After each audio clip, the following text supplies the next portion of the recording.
Hello and welcome back to Raise Gaming in a new Wild Hearts video. Today we aim to cover the important topic of being a better hunter, which is a bit of a wide-reaching concept and could easily be lost in a lot of details, but there are a few things you could start doing right now today to improve your experience. Various permanent health increases, much more effective stat boosts, convenience in your gameplay, as well as knowing how to best use your resources. Through this video I hope to help you understand those little things you can be doing to have an easier time in your hunts. So with that said, let's start from the beginning with an important one: increasing your max health permanently. Here at the entrance of Minato, the hub that we play in, right to the right is the bathhouse, which is a place you can go to take a bath. I know, crazy concept. But it turns out that this bath system will actually provide permanent health increases. Now, you will get one of these naturally through playing the game and completing the story, because you can't just go do it whenever you want and get an instant health increase all the time. What you're looking for is to develop a restorative bath. And basically you should have a few options once you've unlocked this, requiring specific parts. Now, some require, say, pet parts, some require Kemono parts, but the moment that you have these available, you should be focusing on getting these materials and getting a restorative bath going, because it is again a permanent health increase, which means you can tank more damage. There's even one to do with your Tsukumo. When you gather enough of them, you'll actually have enough cogs to upgrade them to a certain level, and at that level, they will offer you another upgrade here at the restorative bath, allowing you to do specifically a Tsukumo bath, which is kind of weird. But again, that will also provide another permanent health increase. So knowing that you can take these restorative baths is a really important thing to know, and actually working on the materials and getting the things needed to take the bath to get those permanent health increases should be a top priority for you pretty much as soon as you can. Speaking of Tsukumo then, these guys are insanely useful and will join you in the hunts when you're playing solo. These guys not only provide thread when you're in the middle of a fight, which can be really helpful, they'll also drop AoE heals,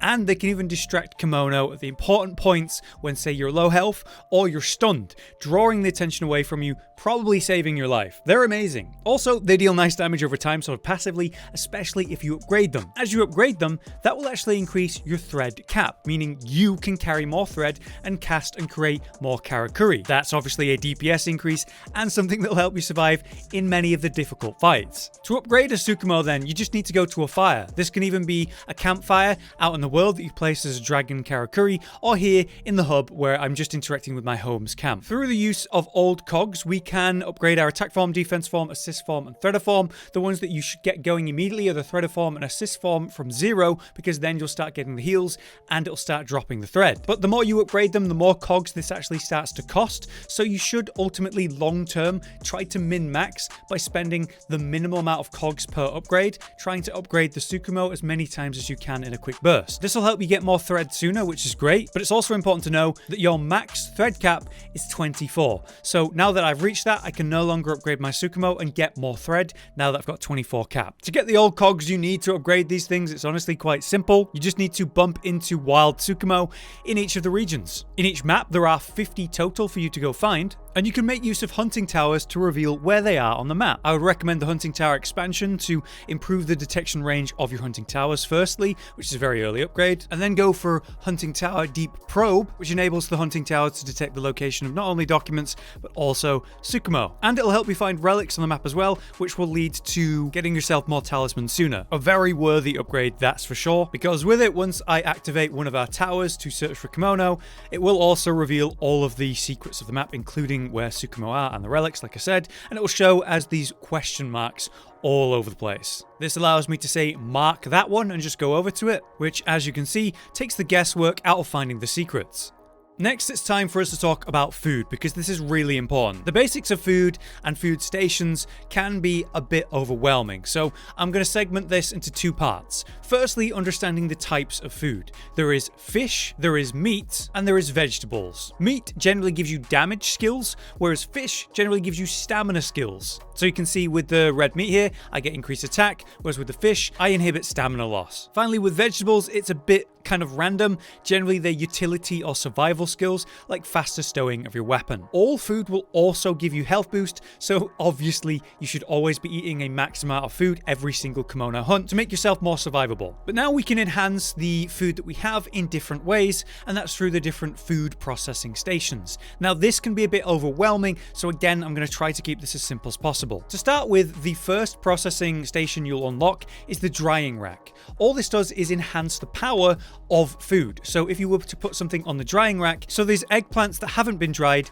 give me health boost plus 2 and 1% defense boost, whereas these ones that have been dried give me 5 health boost and 2% boost. So generally it doubles the effect of whatever it is. So with this red meat, if I were to dry it, I should expect 14 health boost and 6% attack boost, which is exactly what it would give me, which is incredible. At very least, you should be drying your food and eating it that way. Now, to further improve your food, you can then do other things like pickle it or smoke it. To pickle something, you just require the pickling jar, which can be upgraded in your tree, and then to smoke something, you'll need a smoker, which can be again unlocked in your upgrade tree. Further down the line, you'll unlock more efficient and effective versions of these processing stations, such as the vermilion smoker, but you'll notice they require different resources to place. This one requires wood or grass, this requires fire. That might be an issue, but at very least having the basics going will really help you. If you're wanting to max out one food item and get the most out of it, you'll need to use all 3 of these stations. So you'll need to dry something, then you'll need to pickle it. So let's just put these dried vegetables in there,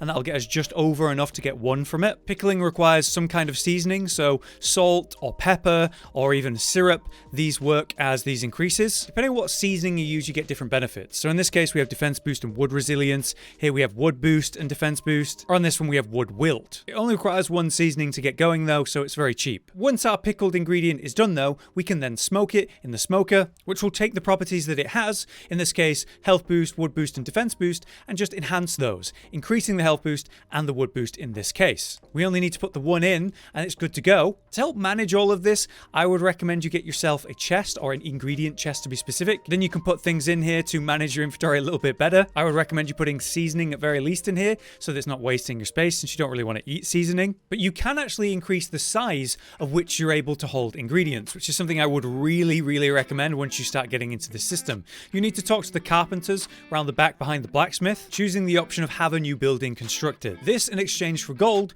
will increase the amount of ingredients you can store. Gold is something that comes by pretty often. It's not really a big deal, because every time you defeat a Kemono, you'll get some treasure or goods you can sell at the vendor here. Choosing the sell good options will show you the materials that are sellable, and it's always these coin symbols that you can sell. Their entire purpose is to be sold, so as soon as you have any, you can just sell them and get your gold, and I've already made more gold there than what I just used to upgrade my ingredient space. That's my overview of food and generally how to get started with it. At very least, you should be taking a food item and drying it every Kemono hunt so you can get more perks and benefits out of that. Even if you're just using meat to get attack boost, you'll double the amount you get, and that's well worth the effort. Further pickling and then smoking the item will just enhance the properties, but beyond that, it's not an overly complex system once you know that. Interestingly though, while we're standing here at the vendor, they sell some very interesting items. You'll be able to buy ingredients or even food that you cannot make yourself, allowing for skills that are really useful, like stamina recovery every time we get a crit. Most importantly, there's going to be a highlighted item at the end that'll cost a bit more than others, and as you can see, we can get special skills like 2% critical master, which is a big deal, something we're not easily going to be able to get on our own. Moving forward then, it's time to talk about some equipment stuff to do with your weapon. This is something I've seen come up in conversations quite a lot, and I think explaining it will probably help a lot of people. Take the weapon I have now, this Blaze Claw. As you can see, it's got 2 inherent skills, Aerial Strike Bust and Aerial Strike Fury. Then we have 5 inherited skills, ones that I just happen to have put on this weapon. Inherent skills, the top 2, are ones that you will only find on this weapon. For example, if I go to upgrade this, I will lose those 2 Bust and Fury to gain Aerial Freedom and Fog Fall with this weapon in particular. So I have to stay on that one if I really want Aerial Strike Bust and Fury, which to be honest, I kind of do, they're amazing. Meanwhile, the inherited skills are the ones we're bringing from other weapons. These are really important skills that I have brought from other weapons by following this specific upgrade path. If I went a different way, I'd be able to grab other inherited skills like, look, Aerial Strike Bust again, which is an incredible skill,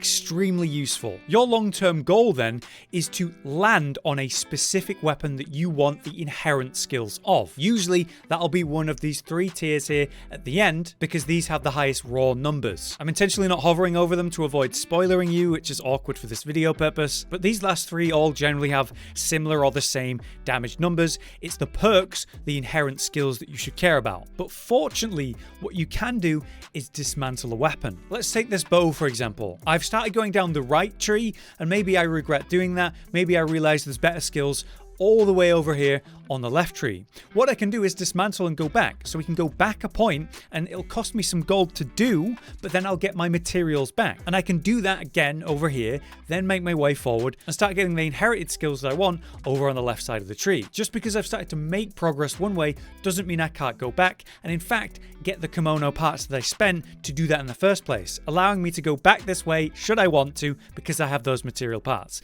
The only thing that's going to be a problem here is gold, but you get plenty of gold through just normal Kemono hunting and selling those treasures like I just showed you.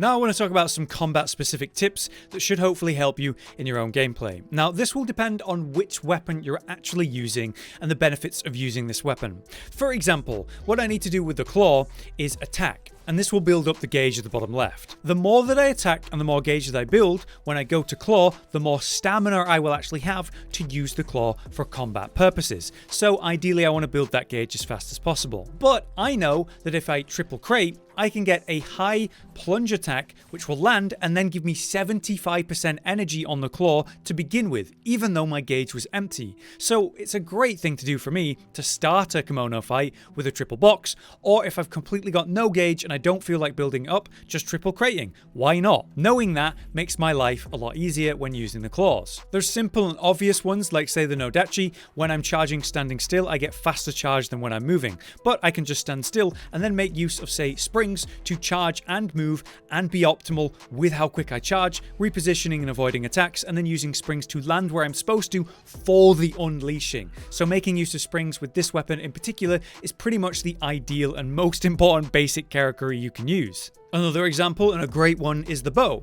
For example, the basic playstyle that I'll be doing with the bow is building up higher arrows and then swapping stance to charge up a very powerful shot to deal good damage and then pop all of those higher arrows at once. That's what I'm trying to do, but there are ways to make that much smoother, that whole process. I can build up some higher arrows, for example, like so, just doing that again, but this time I can use a glider, and then while in the air, I can charge a shot and blast it and pop all those arrows without having to stand still, leaving myself vulnerable and exposed doing this shot. The devs want you to be using the Karakuri in efficient ways depending on the weapon.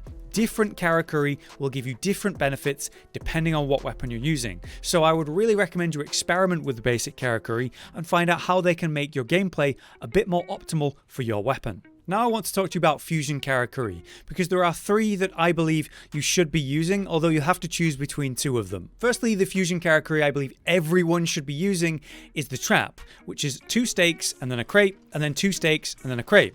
This places this kind of box on the ground, and when the Kemono steps over it, it will spring the trap, holding in place with harpoons. And you can even extend how long they're held in place with the upgrade tree. Let's have a look at it in action. So as you can see, it springs. You see all these harpoons holding it in place. And now it's just stuck there, basically a free target. It's not fighting back anymore, and this allows me to target the specific weak points, like in this case I would like to go for the head, or maybe I'll go for a breakable part like the tail, or something else like a spine. It just gives me plenty of free DPS time, which really helps the ease of use in gameplay generally. So I would recommend that as the #1 most important Fusion Karakuri. Then we have the choice, as I mentioned earlier. Firstly, I would say the harpoon is going to be a very, very good pick. As you can see, it generates this harpoon and it targets a Kemono and strikes them. We build this with 2 springs and a stake, and then 2 springs and a stake, and then it builds the harpoon that will automatically target the Kemono, dealing the damage, which was great damage there, 550, and holding it in place for a brief time. Nowhere near as long as the trap, but it it does work on aerial Kemono. It's a great way to get some damage in, as well as CC a Kemono for a brief period. Lastly, I would recommend the cannon. So Celestial Thread, then a torch, then Celestial Thread, and you do that twice. So like so, there we have it. And this will generate a cannon that will auto-lock like the harpoon, dealing a tick of damage and then exploding on impact, which will deal great damage and also stagger monsters. But not only that, it'll stagger the Kemono and even has the potential to knock them down, toppling them, leaving them free DPS targets, as well as you dealing great damage when you use this thing. So just on its own, it will auto-lock, fire, and then explode for much more damage than the harpoon and stagger the Kemono for a brief period. And again, that can topple it. And all the way down at the bottom of the upgrade tree, you can actually increase the chance of it toppling over Kemono, making it all the much better. So between harpoon and the cannon, I prefer the cannon, but it requires a bit more investment to get going because you can upgrade the harpoon sooner. But there you have it. Those are the things I think are going to really help your gameplay and improve you as a hunter. Permanent health upgrades, permanent thread cap upgrades, powering up your companion to help you more, understanding and maximizing your food resources, and some Karakuri tips on top of that. If there's anything you think would help someone become better and have an easier time playing the game, then you could drop that in the comments as well. You might help someone. But I do hope this video was useful and interesting to you. If it was, you can drop a like on it. But for now, I've been Hollow, you've been you. Thanks for watching. We'll see you next time. Josh, Cotton, and Hollow with the videos, dropping the humor like a hammer on your tippy toes, bringing entertainment on a daily arrangement to take our insanity and turn it into entertainment. Yes, I said entertainment twice, to reiterate that it is nice to look into your faces on a mostly daily basis when you let us in your homes to make the whole world a stage. Goodbye.